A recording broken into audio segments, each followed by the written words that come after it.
Well, there's no problem. If you had a gun, shoot him in the head.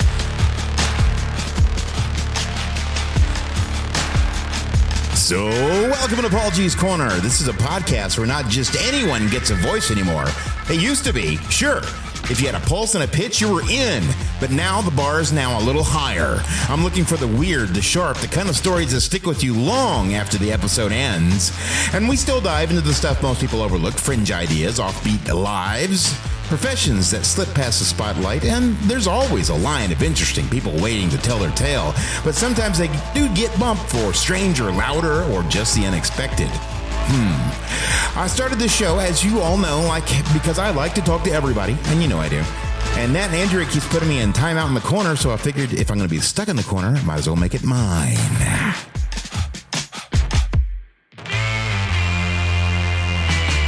And today, we have a lady who didn't exactly grow up in calm waters.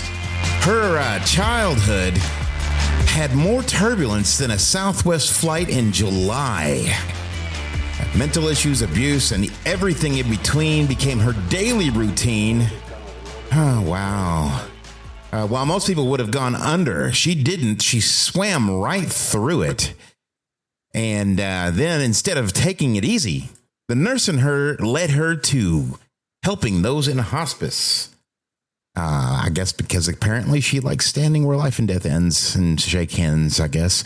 Anyway, these days she helps people find direction and perspective, turning hard experiences into something useful, whether it's through her stories, her work, her podcast, Humans in Public Health, or where she makes complex ideas sound like real life. She's sharp, she's honest, and she's got the kind of humor, hopefully, that only comes from surviving the hard stuff. Welcome, Meg. How are you doing? Well, thank you. I am doing great today. Excellent. Absolutely a beautiful day. So it's what part of the country are you in? I live in Denver, Colorado. Denver. No, I used to live in Denver. I lived up in Parker, Colorado. I actually live in Parker, Colorado. Oh, nice. No, I live just down the street on Broadmoor. Don't tell me where you live in case anybody's listening. We don't need stalkers. Right, exactly. I lived on Broadmoor just over by the golf course, I think is what it was. Okay. Yeah. And had a nice 4,000 square foot house that I had half of it was empty because who has that much furniture if you don't have kids? Good point. Exactly. So in the beginning, though, it sounds, as we're talking, I was reading your bio here, and it sounds like your life wasn't exactly a sitcom upbringing, I suppose. I think that's a pretty fair statement. Yes. Okay. When did you realize your childhood might not have been exactly normal? So I think it was probably when I went to college and I started to get to know other people, because I was very limited and controlled all during high school. But when I went to college, I started to get to know other people. And to me, my childhood was normal. As far as I knew. Right. It was awful, but I figured, no, everybody's kind of that way. It's not awful. It's normal. Exactly. And so I started telling stories about, my grandma and my parents and that kind of stuff. And people would just kind of sit back and give me wide eyes and go, "You've got to be kidding." I'm like, oh, why? What was one of those stories that they would be like, what the? Are you there? Well, one of them was, when I was about 4 years old, my grandmother and my father decided it was my job I grew up on a farm, my job to clean the milking machines once a week. Okay. So I was 4 years old carrying the milking machines down the basement, these rickety old wooden steps. And then I would take them down there, I would scrub them, I would rinse them, and then I brought them back up to the top step for my grandmother to inspect them. And if they weren't perfect, then I would get pushed back down the stairs along with the milking machine. Oh, wow. So it was you took the Amish freight elevator at that point. Exactly. Freight elevator down. So I was telling that to somebody and they're like, wait, they pushed you backwards down the stairs every time there was a spot on it? I said, oh yeah, absolutely. I had to learn to do it right. Wow. That's a pretty rough childhood. I guess it was many more experiences similar like that. Yeah, there was a lot of them of, my father killing the puppies my dog had. Oh, no. The other interesting thing was my grandmother was bipolar with psychosis. Yeah. And every time a thunderstorm would come, she assumed that was her message from God that we had sinned. Uh, So my mother and I would have to come and kneel on the porch and where were you confess our living? sins in Minnesota. Oh my Rural gosh, there's a thunderstorm every day.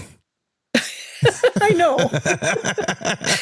Yeah, I was talking to someone the other day and I said I learned after being truly forthcoming the first couple times and get this tremendous beating and all this other stuff. I went, oh, there's got to be a way to lessen this. So I came up with safe sins that I could confess that would only get me Bible readings and book reports and not be.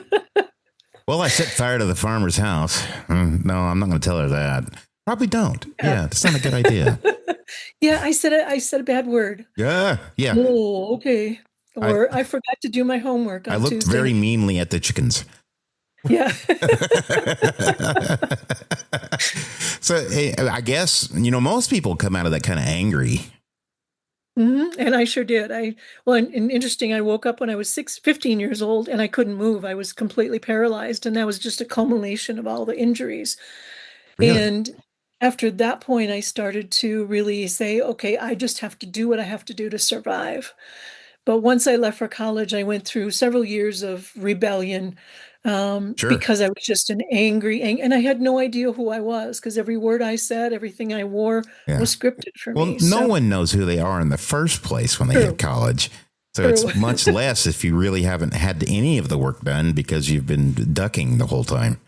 Right, exactly. Wow. So yeah, I spent a few years. I mean, I graduated from college with a double major, but and I had to work full time, but I did it. But in the meantime, I was doing my share of acting out just out of sheer anger and frustration. I mean, you got the way it works, I guess. So I guess, well, you spent your entire life trying to duck or somewhat escape from it in a like your own silence or something, but you didn't, though. You walked right toward it after you were done, though, didn't you? Yeah. So I learned how to live within that system, and then eventually learned to confront some of the pieces of it, which again was dangerous, but I did it. And then when I was in college, I actually took a psychology course and we had kind of pseudo therapy. And again, I didn't know what was so abnormal. And so it was my turn to share, and I shared this crazy story about my childhood, and people were just like gasping. And the professor caught me afterwards and said, you need counseling. You need. Thanks, professor. Yeah. I mean, I really am grateful because that was my first experience with therapy, and it started a many-year journey to recovering and becoming myself. Well, I went to college for journalism and psychology myself. Mm-hmm. And when I got to psychology, I had the expectation of it being very clinical and like a doctor, the veins do this and then the ligaments do this. And this is how you fix this. And this is what the remedy for this. And this is 1993. And I was dumbfounded when the guy teaching the class, they told me, he said, well, if we don't understand it, and this is before ADHD, this is before all these different autism spectrum stuff. They didn't know this. I mean, autism and a few other diseases are all thrown in together to be autism, and now they're not. Right. And the wool was ripped from my eyes, and I was very disappointed in what I was learning because in psychology they were throwing everything into schizophrenia at the time. Were they doing that when you were in? No, but it was not separated so much out like it is. I mean, it was mood disorders, and then it was, psychotic disorders like schizophrenia. Yeah. And then eating disorders, and so there was like 3 or 4 categories. Anybody that had any kind of underlying tendencies to over exaggerate their feelings or anger, even if growing up, I kind of grew up like you. I didn't grow up in an abusive family, but I grew up in a very if you didn't do it right, you were dumb and stupid. Mm-hmm. And it was all male, very male dominated type setting. And so for me, I understand where you're coming from. Of course, the women in my family were all nice because the men were so mean. Counterbalance that, huh? Yeah, and so I guess it kind of worked out, but they didn't abuse us. They were just mean in the old school manly way. You know, Yeah. it's manly means something manly. They try to keep the meaning of manly now to be what it was then. And manly now means something different. It's more like a John Wayne Sure. manly now than back then. Manly was, you know, we're going to go get in a fight tonight when we go to the bar. And Yep. different. It's different. And a lot of the young folks don't understand that because it's never been, they never experienced what real being around a real manly society where people are just punching each other for no reason. Right. It's like, why are you fighting? Just stop. But yeah, I see some parallels with you, and every time that they explain something, where I was going at this is every time they explain something that I experienced in my life, and he was pinpointing it, is like, oh, that's schizophrenia. Oh, that's schizophrenia. And I was like, what? My. No, that's not. That can't be schizophrenia. And then, of course, this is the days before Google, and especially before Chat GPT or AI. Right. So I had to go and find it on my own, which was very difficult to do because those books are harder to find back then than they are now. Mm-hmm. And you know, I'm going down this rabbit hole, going, psychology really didn't know anything. Wow. Mm-hmm. And I'm glad they know more now, but now I think they might overdiagnose stuff. What do you think about that? Yeah, I think they definitely overtreat things, I think sometimes. Yeah. Because I think so many things don't, there's some things that have to be treated with medication, but there's other things that I think there's many other ways that we can treat Exposure them. therapy is like better than any medication, I think. Yeah, it definitely, and I think that to me, it's a process. So maybe if somebody has just a really severe anxiety disorder, maybe you need to start out with some medications to get them to be able to even look what's causing this anxiety. And then once you start addressing those core issues, then yeah, you can back right off the medication again, hopefully.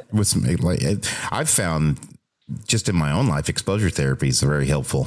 Mm-hmm. Although for me, I'm such I took the Big Five personality test. I think it's called. I don't know. Have you taken that test at all? I haven't taken that one. No. The Big Five personality test is like the closest one that has actual metrics that you can, because, you got the ENJ and all this stuff. But if you go the history of them, they're not very scientific because it goes back to two ladies who weren't even psychiatrists at all. Okay.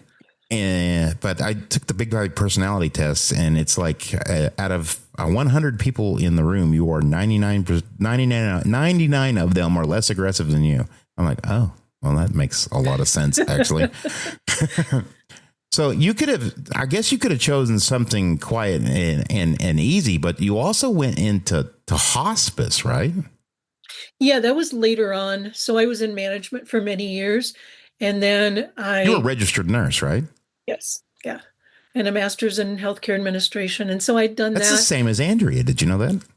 No, I didn't know that. Yeah. My now wife and co-host of Things I Want to Know. That's the same career path as her. Combo, huh? Yeah. But yeah, I did administration, and I got to the point I was working 70 hours a week, and I just got burnt out. And so I thought, I need to go back to care for patients. And this opportunity in hospice came up, and I'm like, ooh, that just feels like the right challenge at the right time. And it was actually life-changing for me. I absolutely adored working with people at end of life.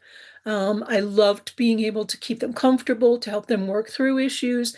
And I learned so much from them. They're the most honest people that you'll ever know because they don't have anything to lose. Let's be as honest as I can. That's me on a daily basis. I really don't. Not everybody's care. like that, though. I wish they were, because it would be a much more fun place. It would be very interesting, yeah, for sure. And more dangerous, I think. It was incredible to be able to be with people, as they transitioned to the next life, and to learn from them the things that they regretted and the things they would do differently if they had to do it over again. And none of them said, I want to work more. I want to spend more hours at my job. None of them said that. I hadn't dug enough holes yet. I need to dig more holes. I just can't walk anymore. Exactly. So did anything surprise you about most of those moments? Yeah. A lot of things surprised me. So the first thing that surprised me was I worked with a gal who was an author and wanted to finish a book, and I was trying to make her comfortable.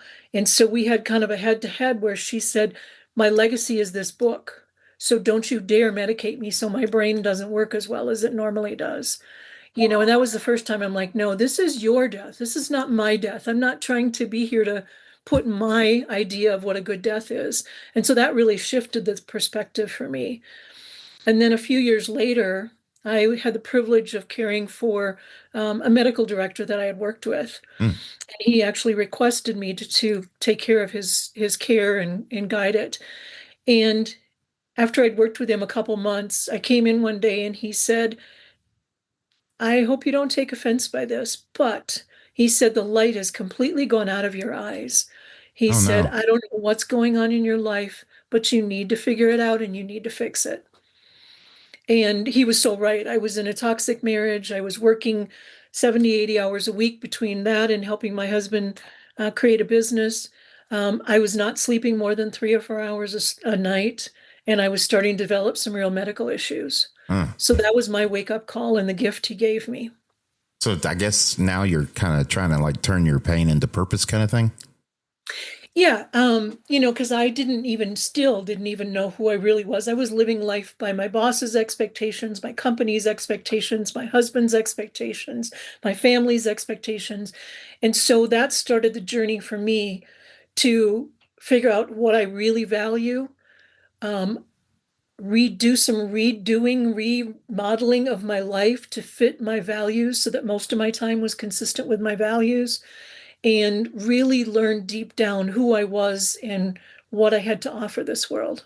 It seems like a lot of this stuff comes from age as we Yep. get older. Now, I'm probably one of the exceptions because in high school, I already knew what was going to happen to me. If I kept on the road I was going, I knew I was just going to be an insurance agent for the rest of my life.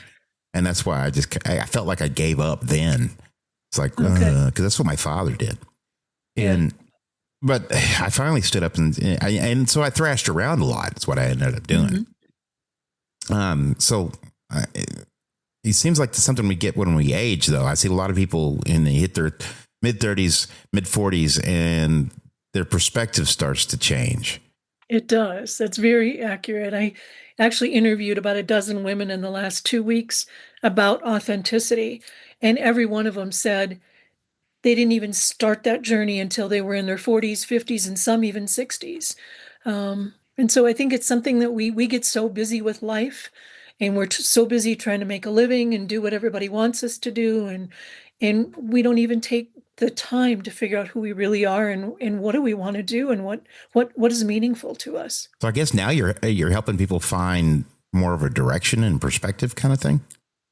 Yeah, so I do run leadership courses, and then but I also run an authenticity mastermind, and I just was in a collaborative book, and my chapter was on authenticity as well.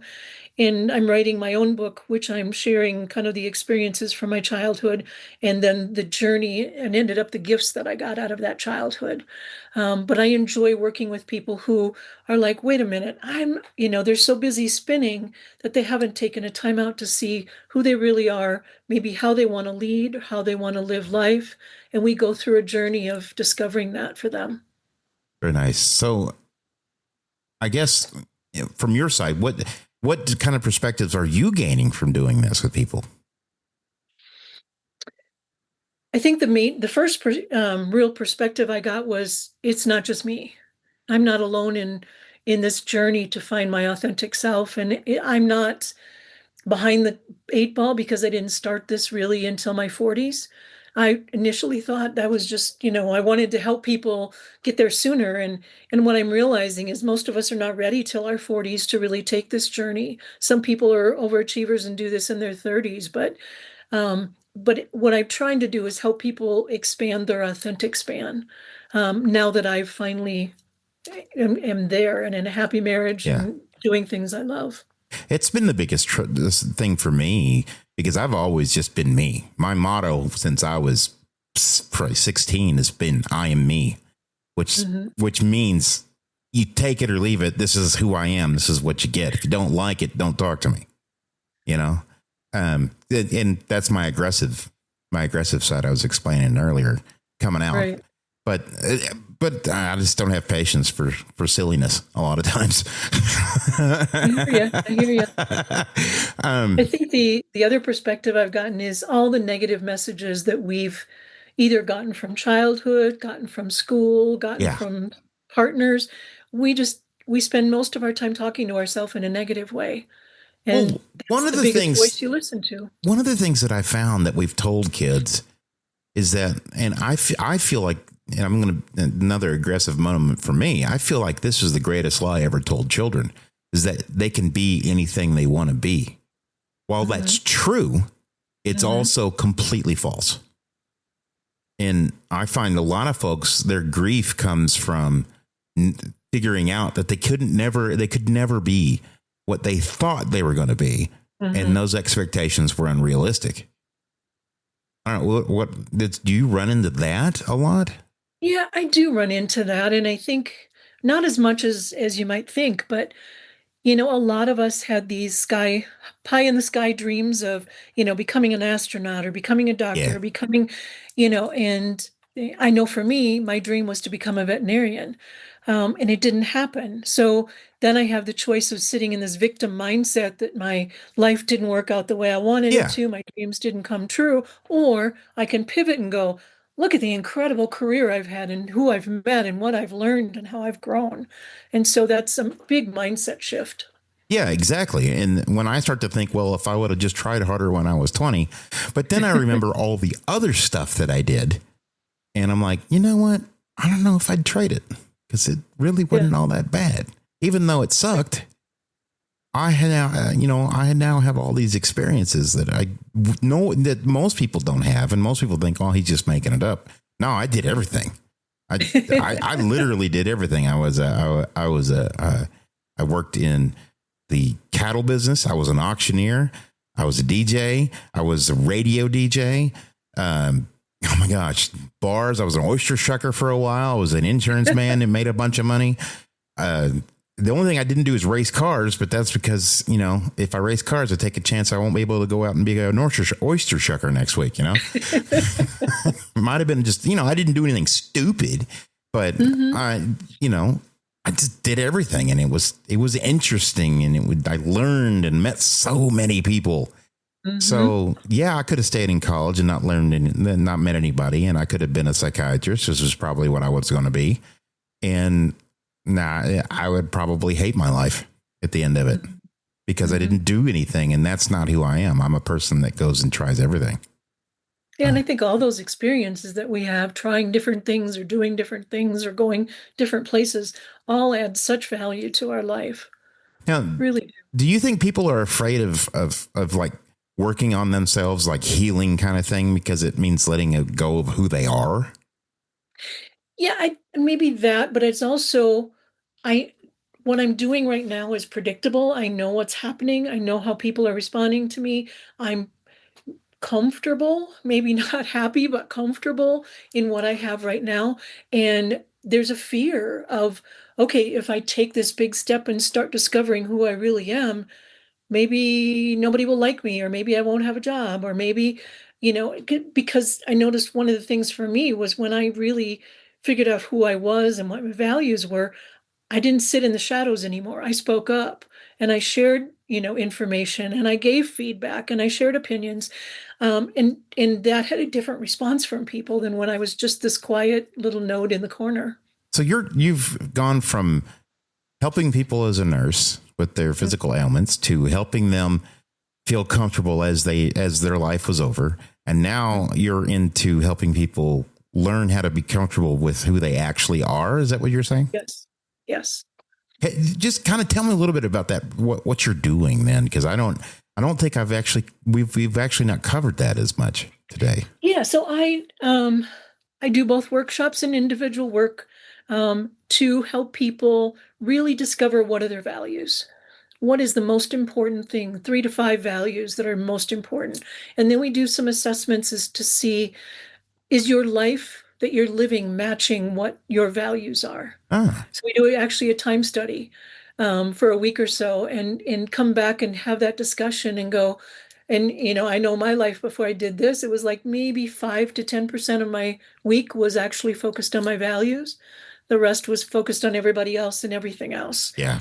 So then we just start developing a plan of, okay, these are the values I want to live towards. Can we make small changes, incremental changes to kind of get my life more in alignment with my true values and who I am? And then we also explore the barriers to that. And sometimes that's where those messages that we've been incorporated into our life that, I'm stupid or I'm lazy or I'm this or I'm that. We Which are tackle on usually those told to you barricades. by your family and friends because Exactly. they're either want something from you and want to try to earn it the negative way, or they're just narcissistic like. Not there's very few actual narcissists in the world, so everybody knows. But we can act like a narcissist all day long. Right. But Yeah, and anyway, I think that's so insightful for people to go, this is what's been getting in my way yeah. of doing what I really want or living how I really want for all these years because I believed these messages. Yeah. Yeah. If I always said it is garbage in, garbage out. Yep. If all you're hauling into your soul, into your brain is garbage, you're not good enough. You're too this, you're not good. You're not enough of that. Then all you're ever going to put out is you're not enough this and you're not enough that. Right. And Yeah, the other one I see commonly is victim. yeah, it's weird. That's people big right now. It used to That is not big. be that much. I mean, go talk to my grandfather's generation. He was in World War II. They were the only victims were the people he beat up. Right. Yeah, I've talked to so many, both women and men, who grew up in very abusive childhoods. And they're like, well, there's nothing I can do. This is how I was raised. This is how I am. I'm like, knew that was true until you were about 18. But Yeah. then you became an adult and you can do things differently. You don't have to play this victim for the rest of your life. What would you tell somebody who may be stuck in that mode, that survival type mode? Well, I think, we have a conversation about, is this getting you what you want in life? Are you happy? Are you fulfilled? And if it's not, then let's change that. Let's start working step by step to change that. If it's not giving you, if you're getting everything you want and you're playing victim, okay, good for you. But most people, that's not the case. And so we start looking at how can we shift your mindset so that you look for opportunities and you look for rewards and you look for all kinds of things that are positive instead of just saying, well, I'm never going to graduate college because I, Yeah. got F's in school or whatever. Well, yeah, I'm never going to graduate college because I didn't finish it. I just didn't finish going. I was like, nah, And that's I'm out. okay. That's a choice. Well, I was focusing on a journalism degree, which was going to be about $78,000. Now you're looking at $300. But and the inflation wasn't that high.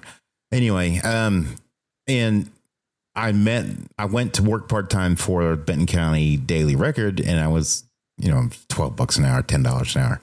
That was great money back then.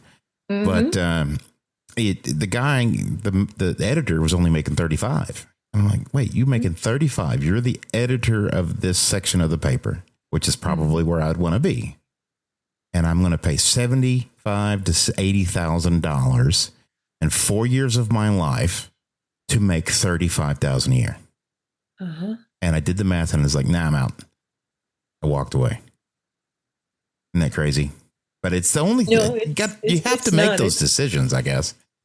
Yeah. And I think that's the big thing with mind shift is you have to make the decision that I don't have to be dumb or I don't have to be useless or I don't have to be whatever for the rest of my life. I can change that messaging in my head. So if someone wanted to talk to you more about this or learn a little bit more about what you're doing, how would they do that? So they can email me at meg@firstqualityconsulting.com. They can go to my webpage, which is www.firstqualityconsulting.com. And on there's opportunities to email me, to call me, to set up an appointment. I have Calendly, so I set up intro appointments with people. So any of those ways will work. And I'm also on LinkedIn as Meg Johnson Hall. Very nice. Very nice. Well, as we know, I set a hard time limit for these little podcast episodes here of 30 minutes, which is much better than the 2-hour long ones, which whatever. So I appreciate you hanging out today and kind of talking to me for a minute about who you are and whatnot. And I guess, is there anything that you want to say before we leave? I think if you don't like where you are, you don't like what your life is about, let's fix that. Let's work together and fix that. Excellent. And that's absolutely true, because that's how I've lived my life, basically. Is if I don't like it, I'm going to change it. Mm-hmm. And while I get some ups and downs and whatnot, it's I have no regrets, and I don't care. I don't feel like I should go back and do anything different. Mm-hmm. And I don't feel like I've done bad. So I appreciate you being on today. Thank you. And for everyone else listening, head over to paulgnewton.com. That's paulgnewton.com. Everything there. Yes, I made it. The shirts, the artwork, the bad decisions, it's all me. And you'll find a favorite of mine, Mediocrity, America's Real Pandemic.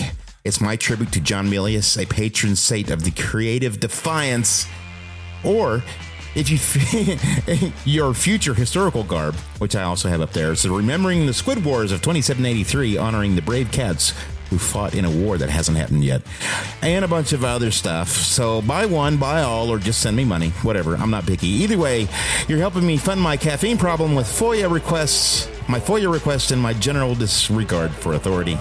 And Andrea and I are still banging our heads again with the Things I Want to Know podcast on the Dana Stidham case. And we're going to find a couple other new ones, too, to share with you. So share the show, subscribe, tell your friends, tell your enemies, tell the state of Arkansas police if you can get them on the phone.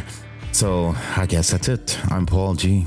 And this has been Paul G's Corner, where chaos is welcome, honesty is mandatory, and mediocrity is the only thing I don't tolerate. Bye.